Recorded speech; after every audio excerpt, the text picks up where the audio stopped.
Uma das regiões mais antigas do planeta, que se formou milhões de anos antes de nós humanos, hoje é também um dos lugares mais misteriosos e assustadores. Os Montes Apalaches possuem diversas lendas, mitos e relatos sobrenaturais, além de regras não escritas que todos os moradores locais respeitam, pois não querem acabar tendo de lidar com algo de outro mundo. No vídeo de hoje, você vai entender por que esse lugar é tão assustador, além de conferir alguns dos relatos mais espantosos da região. Relatos que vão desde criaturas monstruosas, fantasmas assombrando uma família por gerações e até os supostos habitantes originais da região, bem antes dos povos Cherokee. Para os que ainda não conhecem a região, os Montes Apalaches são uma cadeia de montanhas que se estendem por incríveis 3.200 quilômetros, começando no Canadá e indo até o estado do Alabama, nos Estados Unidos. Por se tratar de uma região tão extensa, passando por vários estados e 2 países, é normal que diversas lendas tenham se desenvolvido por ali. O nome Apalache deriva da palavra Appalachian, utilizada pelos exploradores espanhóis que chegaram na região no século XVI. Quando eles chegaram, ela já era habitada por povos Apalachee. E, com o tempo, os exploradores passaram a usar a palavra não apenas para se referir aos habitantes originários do local, mas também à própria região. O que mais chama a atenção no local é a natureza exuberante. Muitos que o visitam pela primeira vez se dizem hipnotizados pela força da natureza, sendo que ela está ali há milhões de anos. Cientistas acreditam que a formação inicial dos Montes Apalaches tenha começado há cerca de 480 milhões de anos, como resultado de colisões tectônicas entre as placas ocidentais. Contudo, esse período pode ser ainda mais antigo, isso porque, apesar da formação montanhosa ter se originado há 480 milhões de anos, as rochas que compõem essas montanhas são datadas de pelo menos 1 bilhão de anos. É comum construir uma casa utilizando tijolos antigos. A casa, ou seja, o Monte Apalache, foi construída há 480 milhões de anos, enquanto os tijolos, nesse caso as rochas, para fazer uma comparação, datam de mais de 1 bi de anos. É justamente essa idade antiga, bem antiga, que muitos utilizam para explicar os eventos misteriosos que acontecem no local. A maior parte dos Apalaches permanece inabitada por humanos, preservando uma biodiversidade ancestral que ainda está entre nós.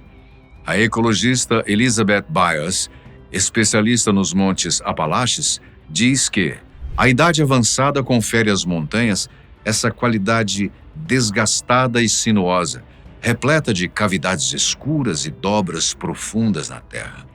Há lugares onde você pode ficar parado e sentir a idade das montanhas pressionando você como se fosse um peso.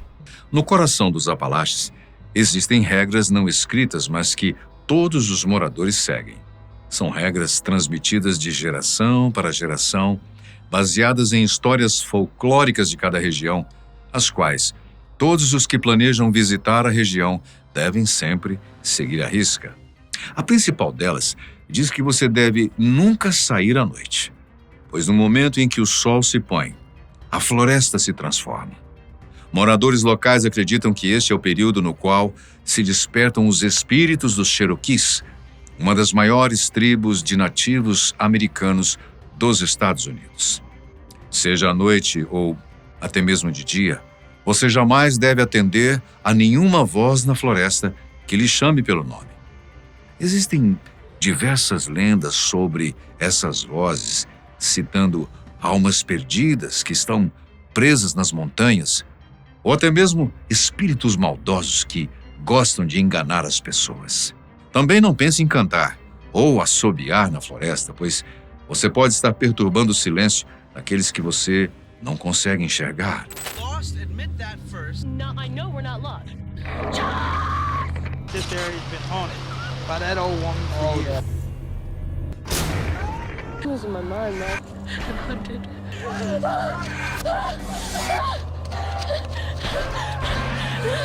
There's no one here to help you. That's your motivation. Jamais faça marcas em árvores ou danifique a floresta de qualquer maneira. Esculpir uma árvore é como bater na porta de um morador invisível. Você nunca sabe quem ou o que pode atender. As regras são simples, feitas para proteger moradores e visitantes, sendo que a principal delas é: respeite as montanhas. E elas vão respeitar você. Devido à sua idade e dimensão, é comum que relatos assustadores tenham sido registrados ao longo dos anos, alguns deles por moradores de cidades locais, outros pelos próprios nativos americanos. É importante citarmos que, apesar dos montes Apalaches existirem por milhões de anos, sendo bem anteriores à própria existência dos seres humanos, ainda assim há centenas de pinturas rupestres de cavernas pela região, algumas datando de aproximadamente 4.000 anos atrás. Isso apenas demonstra que, muito antes, até mesmo dos europeus chegarem à região, povos já habitavam as montanhas. Uma das lendas mais antigas do local é a do Povo dos Olhos da Lua, que faz parte das lendas Cherokee. O Povo dos Olhos da Lua é tratado pelos Cherokee como uma raça misteriosa, seres de pele pálida e olhos azuis que vivem nas profundezas da floresta, dentro das cavernas, saindo somente à noite. Eles são considerados por muitos como uma raça de humanos noturnos, os quais se acostumaram a viver tão profundamente nas cavernas locais que a sua visão não é adaptada para a luz do dia. Eles são capazes de enxergar somente no escuro da noite.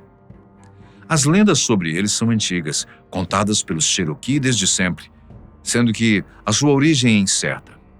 Mas conforme as lendas, eles seriam os primeiros habitantes da região, até a chegada dos próprios Cherokee, que, numa guerra contra eles, acabaram por expulsar o Povo dos Olhos da Lua para a profundeza dos Montes Apalaches, bem para o interior do sistema de cavernas subterrâneas da região. Bem, mas há uma outra lenda também, que tenta explicar a origem desse povo tão misterioso com o príncipe galês Madoc Alwyn Gwynedd, que supostamente teria chegado na América por volta do ano 1170, muito antes de Cristóvão Colombo. Apesar dessa narrativa explicar o estranhamento dos Cherokee ao avistá-los, pois eles jamais teriam visto antes pessoas de pele clara, olhos azuis e cabelos loiros, não passa de teoria de conspiração. No fim, não há uma explicação para a lenda, sendo que a melhor evidência que existe sobre o Povo dos Olhos da Lua é uma estátua que os representa. A estátua foi descoberta em 1940, na Carolina do Norte, por um fazendeiro que preparava sua terra para o plantio. Na estátua, é possível observarmos dois seres humanoides, um com menos de 1 metro de altura. Atualmente, a estátua está no Museu Histórico do Condado de Cherokee e, apesar de ser associada ao Povo dos Olhos da Lua, a verdade é que pouco se sabe sobre ela, desde quando ela foi construída e até mesmo o que ela representa. Vou contar outra lenda antiga para vocês, que é tão assustadora quanto são as luzes da Montanha Brown. No estado da Carolina do Norte, é onde se encontra a famosa Montanha Brown, local de vários relatos ao longo dos séculos. Diversas pessoas relataram enxergar luzes fantasmagóricas assustadoras pela região da montanha, e por mais que várias explicações tenham sido apresentadas ao longo dos anos, o mistério permanece. O primeiro relato das luzes é datado de 1771 pelo engenheiro alemão John William Gerard de Brahm, que escreveu sobre as luzes em seu diário. Desde então, diversos outros relatos ao longo dos anos vêm sendo registrados. Uma lenda dos Cherokee busca explicar o fenômeno contando que, na mesma região da Montanha Brown, foi onde aconteceu uma grande guerra no passado. Conforme essa lenda, as luzes observadas atualmente são, na verdade, as almas das mulheres que estão buscando pelos homens que perderam a guerra naquela região. Em 1922, propondo-se a acabar com as especulações, o Serviço Geológico dos Estados Unidos foi até o local investigar a origem das luzes misteriosas. Pouco depois, eles emitiram um comunicado oficial dizendo ter desvendado o mistério. As luzes eram apenas faróis de carros e luzes de trens que passavam pela região. Bem, não demorou muito para que essa explicação caísse por terra.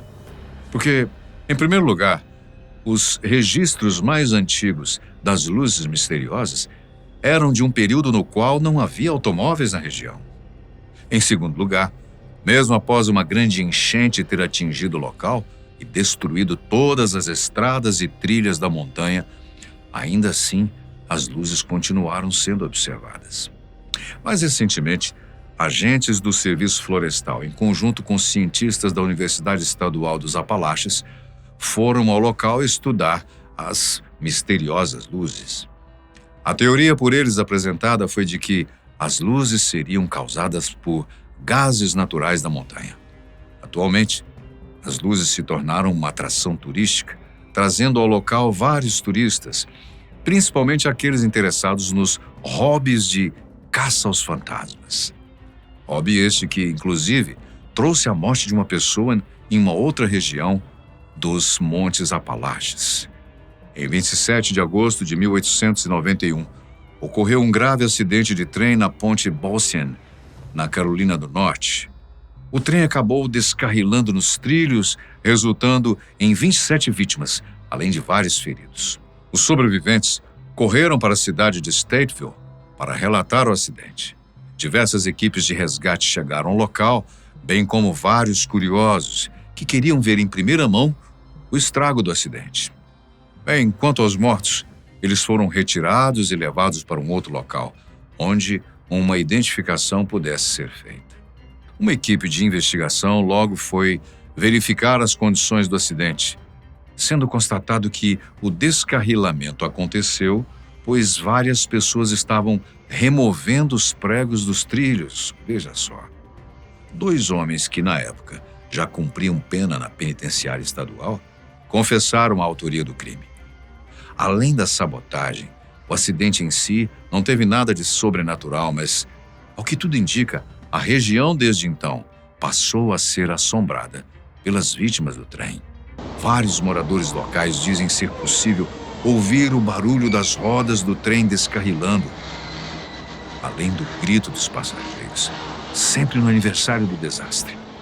Há até mesmo relatos de que o espírito de um funcionário ferroviário é avistado regularmente naquele local. No dia 27 de agosto de 1941, exatos 50 anos após o acidente, um casal teve o pneu do carro furado bem próximo ao local do acidente.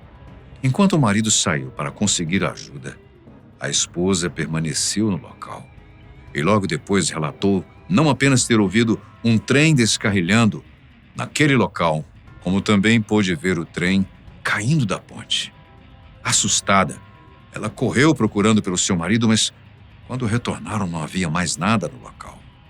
Já no dia 27 de agosto de 2010, 119 anos após o acidente, 12 turistas, auto-intitulados como caçadores de fantasmas, estavam aguardando no local, esperando ser capazes de avistar algum evento sobrenatural. Eles esperavam conseguir ver o acidente ou pelo menos ouvir alguma coisa. Eles realmente ouviram o trem, mas não o trem fantasma, e sim um trem real se aproximando nos trilhos em que eles se encontravam. Assustados, eles correram do local e tentaram sair da frente do trem que se aproximavam. Todos, exceto 2, conseguiram. Christopher Kaiser, de 29 anos, foi atingido pelo trem, falecendo no local. Uma mulher, que Christopher tentava tirar dos trilhos, acabou caindo na ponte, uma queda de mais de 10 metros, fazendo com que ela se ferisse gravemente e precisasse receber atendimento médico.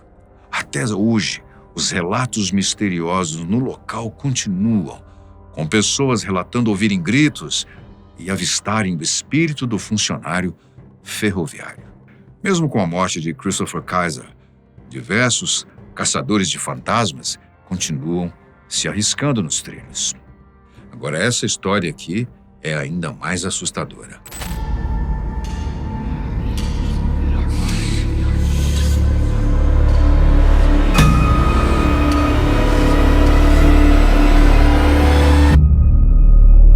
Em Flatwoods, na Virgínia Ocidental, o avistamento de um monstro fez com que a cidade ganhasse uma fama que perdura até hoje, sendo que, até o momento, ninguém consegue explicar o que realmente aconteceu.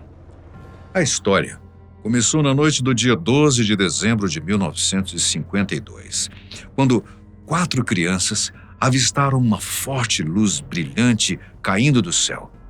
E, é claro, na curiosidade infantil, resolveram correr para conferir o que era. No caminho, eles pararam para chamar a mãe de um deles, além de um membro da Guarda Nacional, que estava pelo local. Juntos, os 5 foram até o local onde o objeto desconhecido havia caído. Quando chegaram lá, o que eles viram foi uma luz vermelha assustadora. Como estava escuro, o guarda apontou a luz da lanterna para aquilo e ele acabou iluminando uma enorme criatura com 3 metros de altura, uma cabeça vermelha em formato de pá, as mãos retorcidas com garras, um corpo verde e olhos brilhando numa cor laranja. Uma criatura realmente assustadora que parecia levitar. E assim que os viu, foi em direção a eles. Nesse momento, o guarda largou a lanterna e todos saíram correndo e gritando assustados, claro. Para você ter uma ideia, o susto foi tão grande que o grupo todo teve sintomas físicos, apresentando tontura, vômitos e irritação na garganta. Apesar de inicialmente os sintomas terem sido atribuídos ao susto, mais tarde notou-se que os efeitos eram bem parecidos ao gás mostarda. O xerife local foi averiguar os relatos, mas quando retornou ao local, não foi capaz de descobrir nada em comum. Não demorou muito para o caso parar nos jornais da cidade e logo ter virado notícia no país todo. Vários investigadores resolveram analisar o caso, cada um traçando sua própria teoria sobre o que poderia ter acontecido. Bem, coincidência ou não, o fato é que, naquela mesma noite, um meteoro foi avistado no céu de 3 estados: Maryland, Pensilvânia e Virgínia Ocidental. Joe Nickell, um dos investigadores que analisou o caso, atribuiu o meteoro ao suposto objeto que as crianças viram caindo do céu. Além disso, ele também disse que a misteriosa criatura que o grupo viu, na verdade, seria apenas uma coruja. Conforme a sua análise, a silhueta e os sons da criatura que as testemunhas relataram ter ouvido corresponderia ao padrão de voo da Coruja das Torres, que, no clima de medo da noite, acabou criando uma ilusão, fazendo com que as testemunhas enxergassem um ser de outro mundo, apesar da narrativa tão diferente em altura e descrição com uma coruja. As forças aéreas concordaram com a versão do pesquisador. Já os habitantes de Flatwoods, principalmente as testemunhas, não concordam com o que viram, que fosse apenas uma coruja. Atualmente, a cidade se aproveita da fama da criatura, sendo conhecida como o Lar do Monstro Verde. Tudo para vender a imagem deste ser misterioso. No evento anual da cidade, o Flatwood Days, a criatura tem lugar garantido, com certeza. Mas o monstro de Flatwoods não é o único a fazer parte desse folclore local. O Homem-Mariposa é outro importante monstro da Virgínia Ocidental. O primeiro relato sobre ele vem de 1966, quando 2 casais, ao passar por uma fábrica abandonada de TNT, na cidade de Point Pleasant, avistaram uma enorme criatura voando. Conforme o relato dos casais, a criatura parecia a junção de um pássaro com um humano. Ela tinha olhos vermelhos brilhantes e mais de 2 metros de altura e voava na direção dos carros. Assustados, os casais dispararam em fuga atrás de algum tipo de ajuda. Assim que a polícia foi alertada, eles retornaram ao local, mas não encontraram mais nada. De início, a explicação fornecida era de que os casais tinham visto um grow canadense, uma enorme ave que pode chegar a quase 2 metros de altura.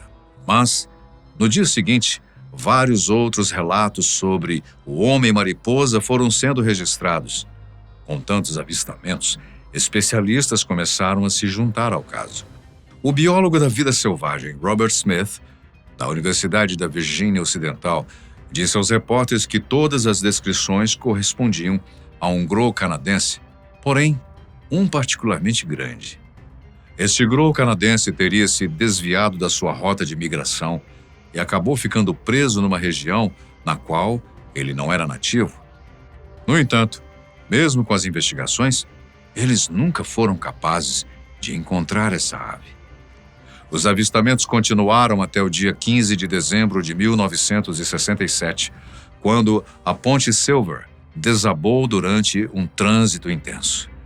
46 pessoas faleceram nesse acidente, sendo esse o dia em que as autoridades mais registraram relatos de avistamentos do homem-mariposa, sempre próximo à ponte, no momento da tragédia. Devido a isso, muitos começaram a associar a imagem dele a grandes desastres, como se ele fosse o homem-mariposa, um arauto de tragédias. Desde esse acidente, os relatos sobre essa estranha criatura diminuíram drasticamente.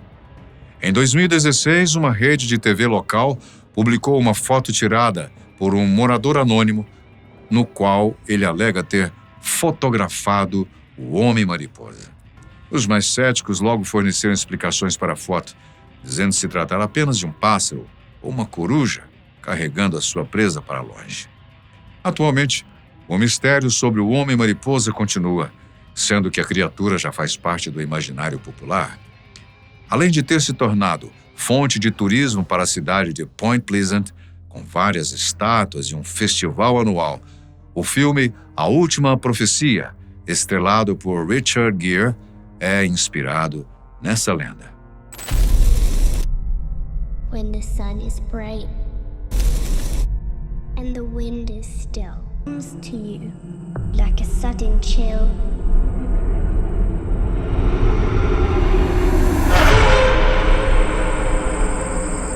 Por último, mas não menos importante, não podemos deixar de falar da lenda da Bruxa de Bell, considerada a maior história de fantasma da América. Preste atenção. Essa história aconteceu em 1800, quando John Bell se mudou com a sua família para o Tennessee. Após comprar algumas terras e construir uma grande casa, John Bell e sua família viveram os primeiros anos de maneira harmoniosa. Até que, em 1817, coisas estranhas começaram a acontecer. Tudo começou quando John avistou um animal com corpo de cachorro e cabeça de coelho se aproximando de sua casa. Ele afugentou o animal a tiros, mas esse seria apenas o início. Na mesma noite, a família Bell começou a ouvir sons estranhos, como se alguém estivesse batendo à porta de sua casa, pedindo para entrar. John Bell e seus filhos sempre abriam as portas, achando não se passar da brincadeira de alguém, mas nunca encontravam ninguém. Com o passar dos dias, os eventos foram escalonando. As crianças passaram a acordar assustadas à noite, como se alguém puxasse os seus cobertores e travesseiros. Aos poucos, os membros da família começaram a ouvir vozes fracas, como se uma velha estivesse sussurrando algo. Além do medo, os Bell também sentiam vergonha de contar para alguém o que acontecia, até que John Bell resolveu confidenciar o ocorrido a um amigo. Esse amigo resolveu passar uma noite na residência dos Bell para conferir se a história era realmente verdadeira. Na noite em que ele ficou lá, a misteriosa entidade o agrediu fisicamente, fazendo com que ele admitisse ter um espírito maligno naquela casa. Depois disso, a história se espalhou pela região e as pessoas passaram a se referir ao espírito como a Bruxa de Bell, quase como se ela fizesse parte da família. A história se espalhou tanto que chegou até Nashville, onde o Major-General Andrew Jackson ouviu falar dela e resolveu ir ele próprio investigar. John Bell havia lutado ao lado do Major na Batalha de Nova Orleans, então prontamente aceitou a presença dele em sua casa. Porém, no momento em que o Major chegou, coisas estranhas começaram a acontecer. O Major não foi sozinho. Ele levou consigo vários soldados e todos presenciaram os atos da Bruxa de Bell naquela noite, o que os fez fugir aterrorizados do local. No dia seguinte, o Major teria alegado que prefiro lutar contra os britânicos em Nova Orleans do que lutar contra a Bruxa de Bell. John Bell faleceu em 20 de dezembro de 1820, sendo que, conforme a sua família relatou, a Bruxa de Bell foi quem o envenenou. Após a morte dele, relatos sobre a misteriosa entidade diminuíram, como se ela tivesse cumprido seu propósito. Apesar de terem diminuído, ainda havia relatos sobre a Bruxa de Bell ao longo dos anos, sempre associados com algum membro da família Bell. A última notícia sobre a entidade é datada de 1828, quando ela retornou para se encontrar com John Bell Jr. Após isso, ela prometeu retornar novamente em 107 anos para encontrar com o próximo descendente da família. O seu retorno estava previsto para 1935, no qual ela encontraria-se com o Dr. Charles Bailey Bell, bisneto de John Bell. O Dr. Bell publicou um livro sobre a entidade em 1934, reunindo todas as histórias que a sua família lhe contou sobre ela ao longo dos anos. Se ele realmente se encontrou com a Bruxa de Bell em 1935, isso é algo que o Dr. Bell nunca revelou a alguém. Atualmente, existem diversos livros e relatos sobre a Bruxa de Bell, sendo que alguns detalhes da história costumam mudar dependendo da região e de quem os conta. No entanto, essa permanece sendo a maior história de fantasma da América, a qual ninguém foi capaz de fornecer uma explicação. Sons misteriosos na floresta, criaturas de outro mundo e entidades. Esses são apenas alguns dos relatos que você encontra na região dos Montes Apalaches. São tantas as histórias que é praticamente impossível ignorar que algo misterioso realmente esteja acontecendo por ali. Apesar de vários cientistas e pesquisadores tentarem fornecer explicações, se apegando até mesmo à idade milenar do local, a verdade é que, até então, ninguém teve a coragem de explorar completamente a região. Para qualquer um que se aventure por lá, o mais importante é sempre levar consigo a dica de ouro. Respeite as montanhas, e elas respeitarão você. Não deixe de comentar o que você achou sobre todas essas histórias, se esse tema foi interessante para você. Nós agradecemos muitíssimo a sua companhia, sempre muito especial. A gente se vê num próximo vídeo.